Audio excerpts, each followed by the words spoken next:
Hello, everyone.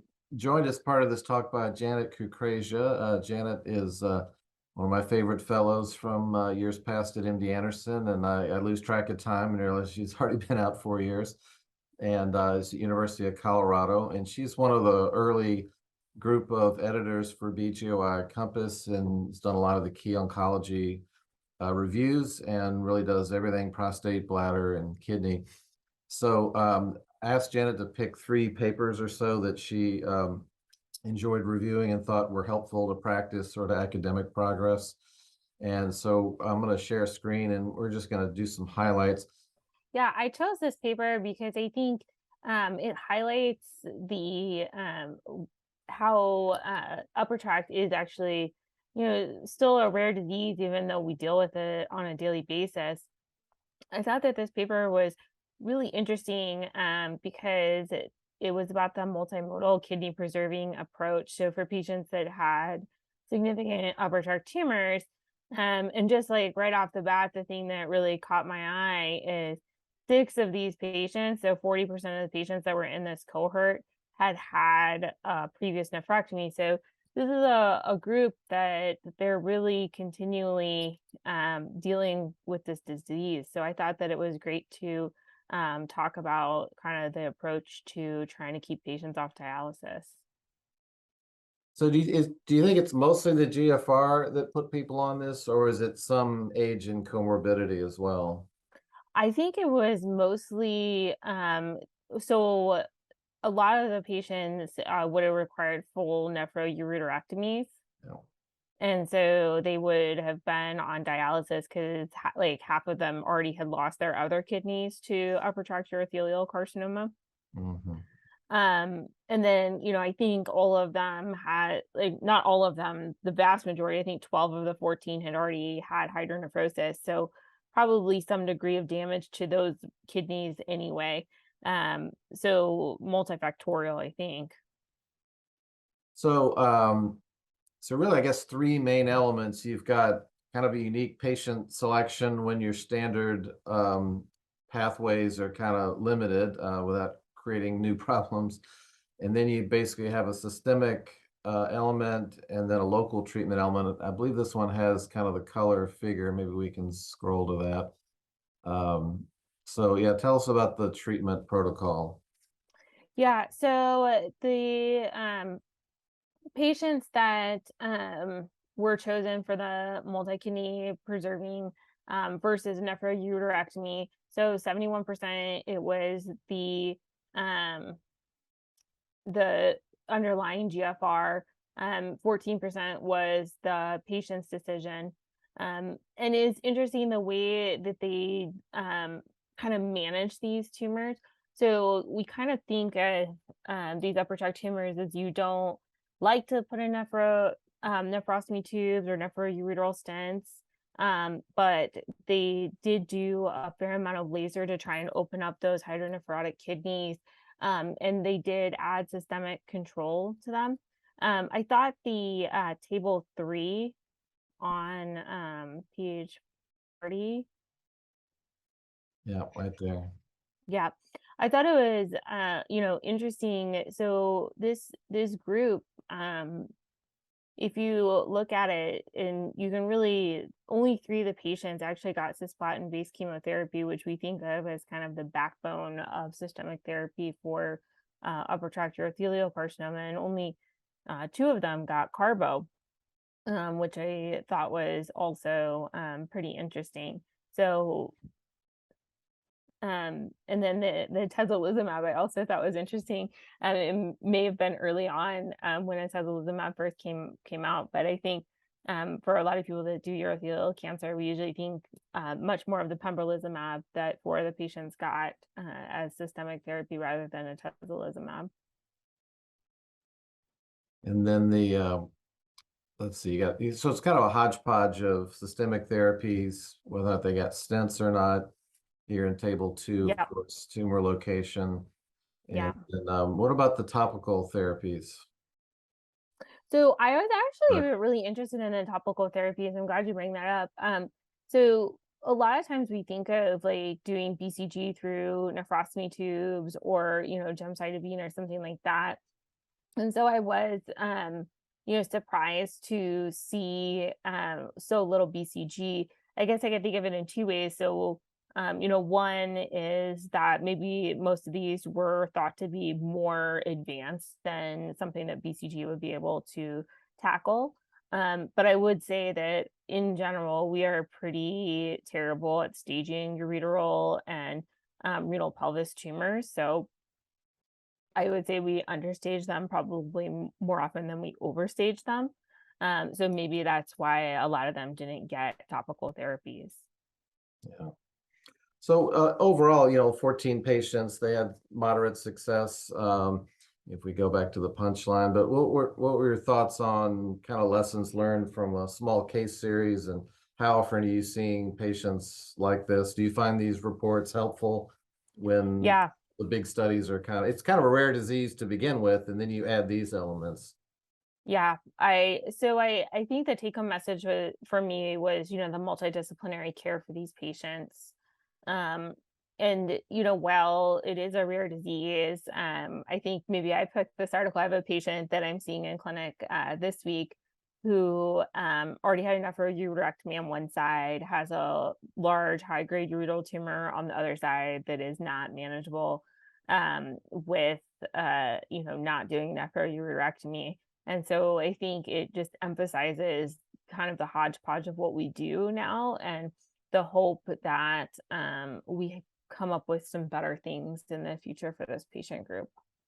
Yeah, so this is reducing prostate biopsies and MRIs with prostate risk stratification. And so this uses the historic European randomized study of screening for prostate cancer risk calculators, and the versions 3, 4. To kind of figure out which patients would be ideal to de-escalate. And the reason I chose this is because I think right now we're in this paradigm where we get a lot of PSAs and we get a lot of MRIs. And for me personally, I have a hard time trying to tell patients, this is the time to de-escalate. You don't need these anymore based on, whatever reasonings.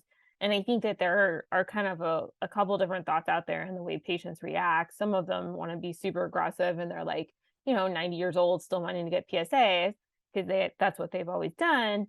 And then you have another group who's like, oh, do I really need to do all this medical therapy? I just see too many doctors. So I think we need to be like somewhere in the middle. And I always look for guidance on how to do that. So the calculators aren't really part of the paper. I guess they assume you have to go look those up and use them. So there's two calculators: overall risk, and then with MRI. And Yeah, there are. And I think the impressive thing to me is the calculator with the MRI, and kind of what I tell patients, and I think that I've heard you tell patients, is that MRIs find, 85% of significant cancers. And that is consistent with this calculator. They said, the area under the curve was 0.85. So I think that's a number that kind of keeps coming up, and is a good number to share with patients. so as you saw as we were scrolling, they have the standard, area under the curve and the decision analyses, which are very academic looking figures, as opposed to like sitting in front of a patient. You can't really show them that and make a decision. I thought this table is useful because it's basically setting, sensitivity, and then see what kind of specificity benefit you get. So, and then you tell me what you got of it. So they kind of suggested the 10% threshold. And then on the risk there, for clinically significant, you were still hitting 99% while knocking off 15%. So you wanted a fairly conservative method, there was one. And then at 10% on the MRI, they knocked off 23%. Am I doing it backwards? I did. I'm sorry. The MRI is up here. So 15% there. And on the biopsy one over here, knocked off 23% of biopsies while preserving 99% of clinically significant cancers. Am I getting that right? Or how would you use this table for patient care? Yeah, so I think the risk thresholds on, so like if you're gonna miss 4% of cancers and maintain the 98% cancer detected. I guess the question I have is, I think this is just like all statistical and very academic, but as you talk to patients, like what number is acceptable for a significant prostate cancer to be missed, right? When we talk about all these risk calculators and de-escalating and stuff like that, I think the question is, what is acceptable for a miss, right? Like it should be 0. And so like if you're that patient and you have significant prostate cancer that was missed because of de-escalating screening, well then obviously that's not great, but you want to decrease cost of care and decrease, overdiagnosis as well. And I think what'll come out of, hopefully in the earlier talk, I'm still prepping it.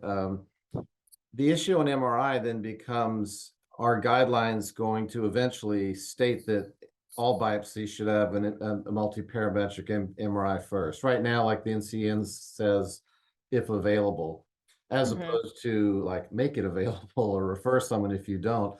But this might be Right. a way to select patients if getting them a high quality MRI is a difficult thing. And you definitely run into patients who have a very high tolerance for avoiding biopsy, even if there's risk. They've read about sepsis or bleeding or what have you. Yeah, I mean, I think it's interesting, when you talk about access to MRI. So like in the Denver area, like our main campus is like one of the only places that does the 3T. Yeah. Um, and we have like 14 hospitals in our system, but our main campus is the only one that does it. And I want to say that there are not any other places that are doing 3T for prostate in the Denver area. So the access to quality MRIs is very limiting. Yeah. All right. So good article. Let's, for time's sake, we'll need to get to the last one. So Yeah. I know the one you love the most, bladder cancer. So again, sort of an alternate pathway for older, sicker patients. What do you think? Yeah. So the average age of these patients was 84. And I think we see a wide range of 84-year-olds, but in ones that have contraindications to general anesthesia, I think this is a really interesting article. I know here in the US, this is a, very common holmium laser. You can just bring it over from the OR, do it in the office. Um, some of the things that I really like is, that there's 97 patients. The recurrence was right at what you would expect, around 50-ish%. And the time to recurrence actually was surprisingly, over a year and a half.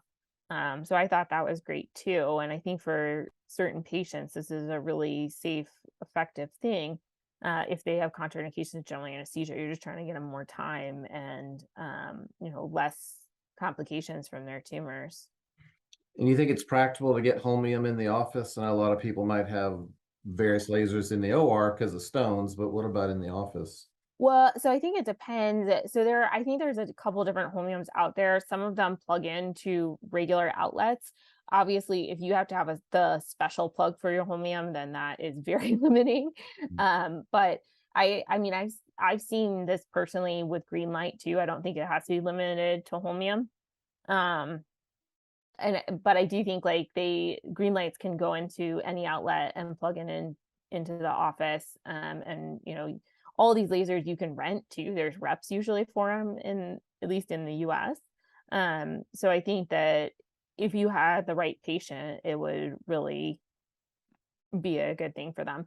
The one thing that I didn't like about this paper is that none of the patients had intravesical chemo after their ablations. So I wonder if that recurrence number could be dropped and delayed by doing, 60 minutes of gemcitabine or mitomycin at the time of treatment. All right. Well, these are three nice papers. Very good. So, the neat thing when these papers in open access come out, like the bulk email, one click, you can open up a full article, and a second click through the website, you can pull up all these figures into PowerPoint and look at them. So very easy for the reading audience. So All right, we'll have to get back on task with the rest of the program, but thanks for joining us virtually. And Sydney, I'm sure you'll get down here at some point soon. Thanks. Thank you.